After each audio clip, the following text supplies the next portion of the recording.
पाकिस्तान वो वाहिद मुल्क है जहां हल्की सी घबराहट पर 7 अप को बतौर मेडिसिन इस्तेमाल किया जाता है विच लून पाके। पाकिस्तान वो वाहिद मुल्क है जहां समझा जाता है कि अगर पैसे खुले करवा लिए तो जल्दी खर्च हो जाएंगे। पाकिस्तान वो वाहिद मुल्क है जहां घी के डब्बे से कार तो निकल सकती है मगर खालिस घी नहीं निकल सकता। पाकिस्तान वो वाहिद मुल्क है जहां रोजे इंसान रख रहे हैं और दर्जात महंगाई के बुलंद हो रहे हैं। पाकिस्तान वो वाहिद मुल्क है जहां लोग इस वजह से नाराज हो जाते हैं कि साडे नाल मशवरा नहीं कीता, और जब मशवरा मांगो तो कहते हैं तेरी मर्जी है जी, मैं मर्जी कर ले। पाकिस्तान वो वाहिद मुल्क है जहां कोई चीज साफ करनी हो तो कहते हैं यार कोई गंदा कपड़ा देना।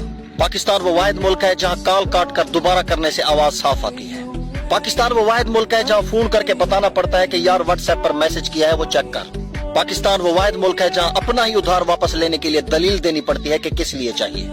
पाकिस्तान वो वाहिद मुल्क है जहां अस्पताल, थाना, अदालत या किसी भी सरकारी दफ्तर में जाने से पहले वक्फियत ढूंढनी पड़ती है।